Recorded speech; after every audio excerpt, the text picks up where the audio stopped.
Alors déjà d'être dans l'INA, ça calme. Vous avez gardé la question typique. Là on passe du back-office à la gloire.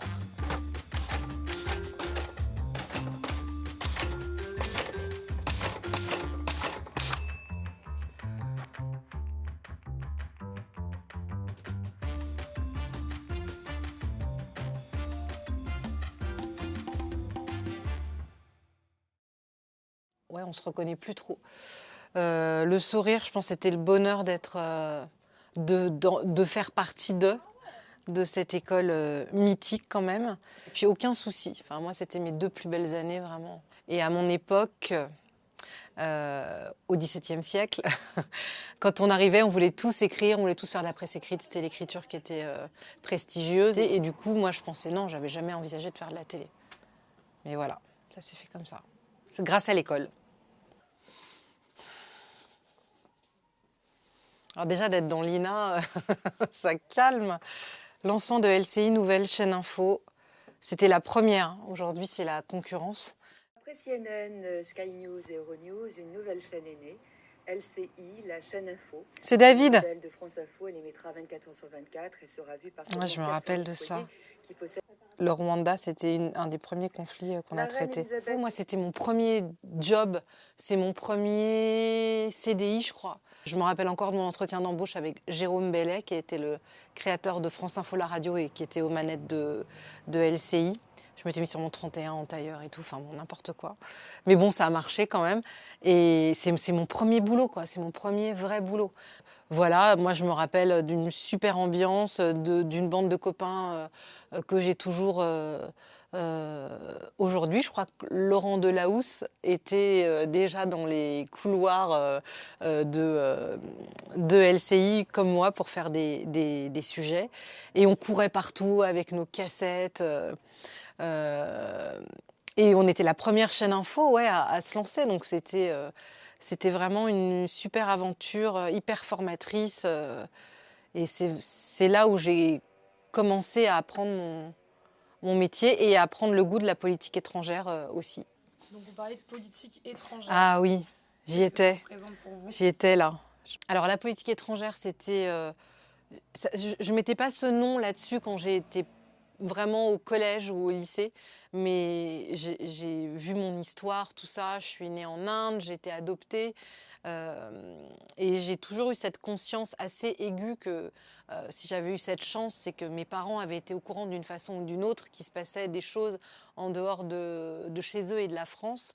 Et quand je pensais journalisme, je pensais toujours récit d'ailleurs, histoire d'ailleurs et raconter à mes amis, mes voisins, les Français, ce qui se passait dans d'autres pays.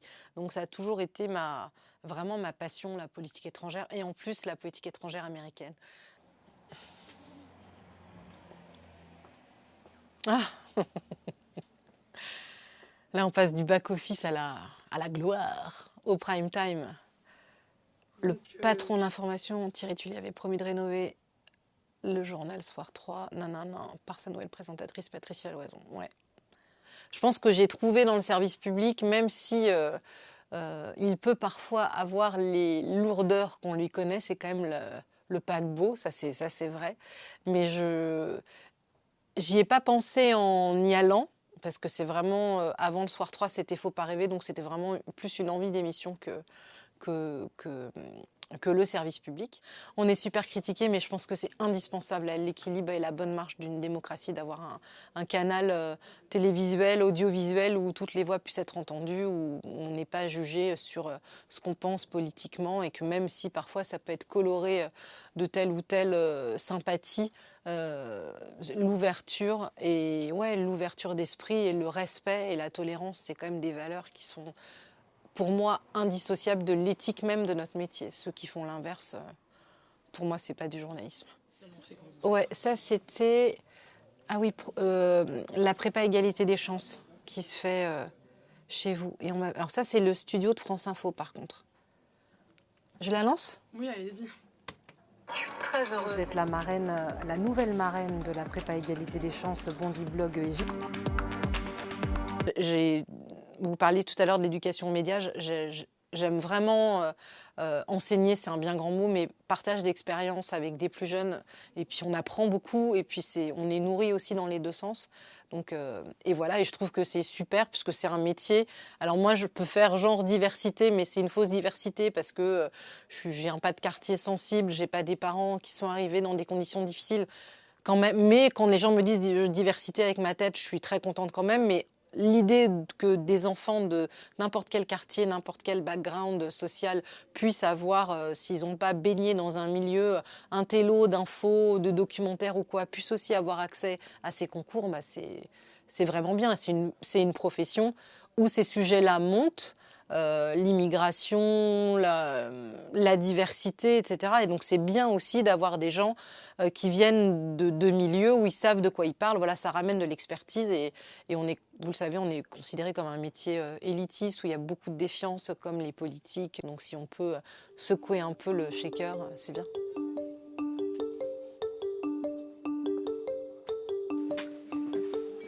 J'ai l'impression d'être un complément d'enquête. Est-ce que c'est pas le cas? On va voir. Alors,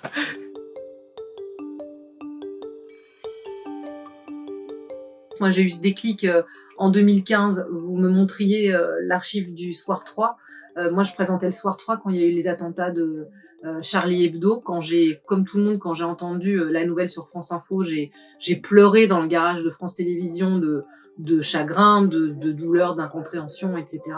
Et surtout, très peu de temps après, je me suis vraiment demandé, pas dans un point de vue d'ego, mais à quoi sert le journal que je présente, quoi. Mais quel monde on raconte pour que certains pensent que la solution, ce soit d'aller rafaler des journalistes dans une salle de rédaction. Et qui aurait pu être aussi la nôtre. Nous, à l'époque, la conf du Soir 3, elle était derrière des vitres qui n'étaient pas bulletproof, là, par balle, devant la scène et devant le tramway, quoi. Donc ça, c'est la première réflexion. Et du coup, je me suis dit, en fait, j'ai découvert, encore une fois, à mon petit niveau, que c'est pas les jeunes qui écoutent les journaux. Or, les terroristes, c'est des jeunes pour la plupart. Les gens qui vont se radicaliser, c'est des jeunes. Donc, comment on fait pour donner, à défaut, sans en faire des journalistes, mais comment on donne aux enfants, aux plus jeunes, des clés pour être capable d'appréhender l'actualité. Parce que je pense que c'est essentiel aujourd'hui. Je pense que on perd un temps fou. On n'est pas armé en France, pas du tout. C'est mon initiative, celle du confrère de TF1 qui fait lumière sur l'info. C'est un prof doc qui va, comme vous, plonger dans les archives et prendre du temps pour monter une web TV. J'adore les web TV, mais est-ce que c'est ça qui va faire qu'aujourd'hui, on va avoir une génération de citoyens qui est armée face aux fake news? Est-ce que les gars qui bossaient pour Prigojine, est-ce que les gars qui bossent pour Trump se disent est-ce qu'on va vraiment faire un truc hyper sérieux pour faire plonger les gens dans le fake? Je ferais bien des posts sur les réseaux sociaux. Mais les gens, ils se posent pas la question, c'est une industrie. C'est une industrie et les démocraties sont là. Ouais, peut-être. Mais moi, je dis non, pas peut-être. Aujourd'hui, c'est aussi important de comprendre l'actualité, de connaître, de partager avec la jeunesse qui n'est pas journaliste des clés de compréhension de nos métiers pour pouvoir se balader sur les réseaux sociaux, lire un papier, lire un fake et savoir le détecter. Pour moi, c'est une urgence absolue.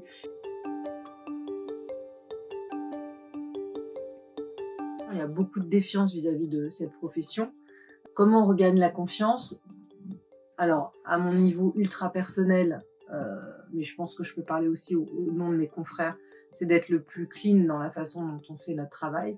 C'est aussi de montrer comment on travaille, c'est-à-dire nous, on essaye d'inviter, d'ouvrir les portes de la rédaction et de nos rédactions, parce qu'elles sont nombreuses, les rédactions de France Télé en France, au public, que ce soit des profs, des jeunes, des visiteurs, de leur montrer comment on fait un conducteur pour un JT, par exemple, de faire des exercices que vous faites vous à l'école avec eux. Si le conducteur du 13h leur plaît pas, voilà, on distribue les journaux, voilà ce qu'il y a dans la presse aujourd'hui, qu'est-ce qui s'est passé chez vous, qu'est-ce que vous aimeriez voir dans le journal et comment vous le traiteriez. Donc je pense de montrer comment on travaille, c'est hyper important. Et puis, oui, les gens nous demandent beaucoup d'être ancrés dans le local, c'est-à-dire que tout ce qui est local est considéré comme plus crédible que ce qui peut être dit depuis le plateau, depuis Paris. Ils ont envie, dans les études en tout cas, ils ont envie de voir les journalistes en train, c'est même, on appelle ça des mouvex maintenant, en train de faire leur plateau, en train de bouger, d'interviewer des agriculteurs pour la crise agricole, de nous emmener. Et là, il y a moins de suspicion quand on voit le reporter incarné sur le terrain, en train de dire, on rencontrait monsieur machin, madame bidule, et d'être... on essaye de voir effectivement quel genre de traitement suscite le plus de confiance et pour répondre à cette défiance. Mais ce sera un travail de longue haleine, je pense.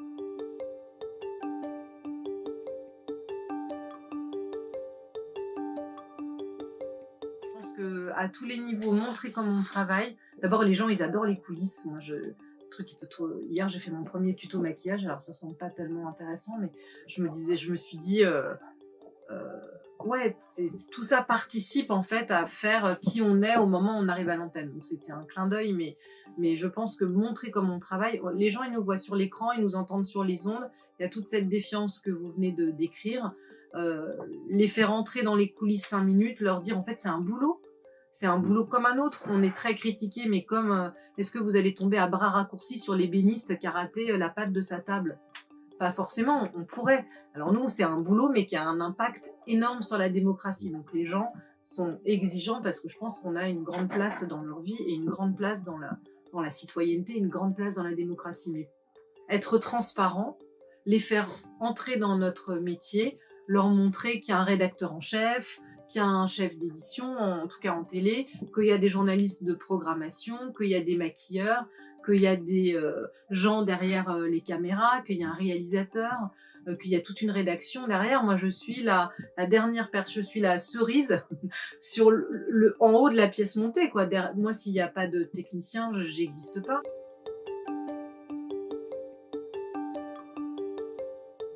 Là, je suis assise dans le fauteuil rouge de complément d'enquête quand Tristan ou Alex, que j'embrasse, fait avec son équipe son enquête sur Jordan Bardella, on apporte de l'information et on apporte des éléments de réflexion au public. Quand Élise Lucet enquête sur l'amiante, l'argent de l'industrie agroalimentaire, voilà, c'est des formats qui sont indispensables. Je pense que le journalisme, c'est d'abord de l'investigation. C'est rendre compte au premier degré, mais aller chercher l'info, s'interroger, prendre le temps de travailler sur un sujet. Alors c'est de plus en plus dur aujourd'hui parce que faut être adossé à il y a beaucoup de gens en freelance qui font ça, mais ça coûte de l'argent, ça prend du temps. C'est plus facile, je pense, dans une structure, dans un grand média, et de s'adosser à un grand média qui vous donne du temps et qui permet de couvrir financièrement ce temps. Voilà, on a un petit cadeau pour vous. Vous avez une mallette juste à côté de vous, Mais si non. vous voulez la prendre et Alors, découvrir ce qu'il y a à l'intérieur. J'ai hyper mal au dos. Toujours, comme toujours. Là, vous allez découvrir ma grande technicité. Alors, il y a 2 loquets sur le Voilà. côté. Elle est pas mal. Malaise des médecins, l'Express, ce qui fait pleurer la France. C'est un numéro de l'Express du 21 février 71, donc dans mon année de naissance. C'est pas gentil de révéler l'âge des femmes, mais c'est quand même hyper gentil comme cadeau. Voilà. Voilà, hop. Je sais pas si vous tournez encore, mais je vous montre.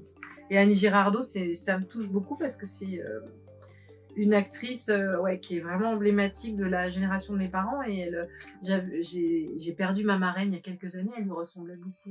Donc, vous le saviez pas, mais ça me fait d'autant plus plaisir. Ouais, c'est hyper gentil. Voilà, merci à vous en tout cas d'être venu. Infiniment. Donc ça, je peux l'emmener. Bien sûr, c'est un cadeau. Je vole une archive de régie. Et c'est filmé en plus.